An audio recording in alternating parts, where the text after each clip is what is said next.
In the next few slides, we will discuss what Dr. John Medina calls the brain rules. Exercise improves cognition and helps you solve problems. Anti-brain environments include lecture halls, conventional classrooms, and the office. The strongest brains survive. Our ability to solve problems, learn from mistakes, and create alliances with other people helps us survive. We took over the world by learning to cooperate and forming teams with our neighbors. If a student feels misunderstood because the teacher cannot connect with the way the student learns, the student may become isolated. What you do and learn in life physically changes what your brain looks like. It literally rewires it. We used to think there were just 7 categories of intelligence, but categories of intelligence may number more than 7 billion, roughly the population of the world. Regions of the brain develop at different rates in different people. The brains of school children are just as unevenly developed as their bodies. Lasting 4 hours or more, consult your doctor. Did you just say 4 hours? That's ridiculous. Man, 4 hours is not a health warning, okay? It's a scheduling issue. Carrie, hold my calls. Hold my mail. And why would you call your doctor? Send him a tip? Man, if it lasted 4 hours, the doctor would be the last.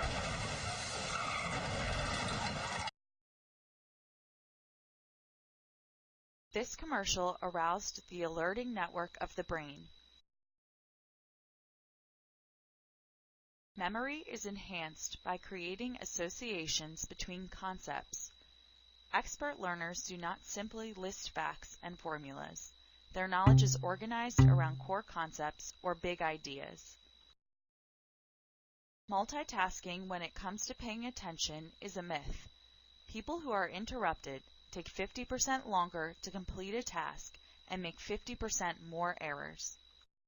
Every 10 minutes, insert emotion into your teaching.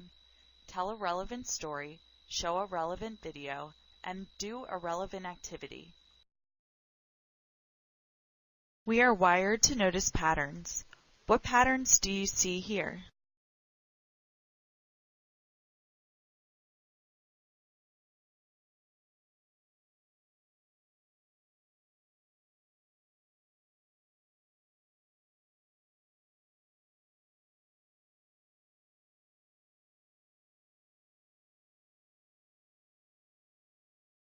The human brain can only hold about 7 pieces of information for less than 30 seconds, which means your brain can only handle a 7-digit phone number.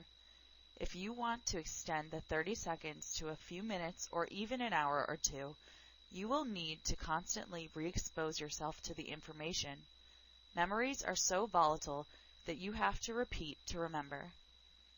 It takes years to consolidate a memory. Not minutes, hours, or days, but years.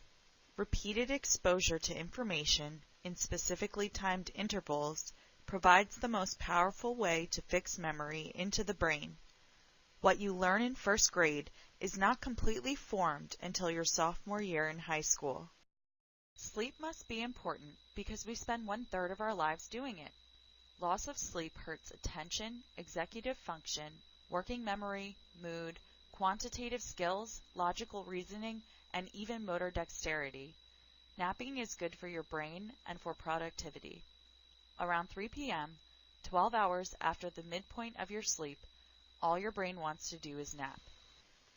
Avoid scheduling important meetings at 3 p.m.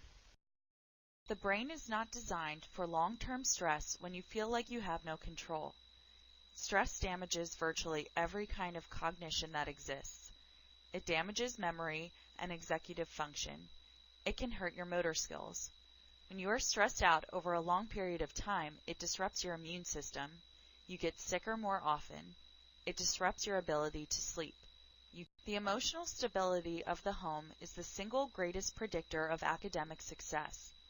The stress you are experiencing at home will affect your performance at work, and vice versa. We are incredible at remembering pictures. Hear a piece of information, and 3 days later, you'll remember 10% of it. Add a picture, and you'll remember 65%. The desire to explore never leaves us despite the classrooms and cubicles we are stuffed into.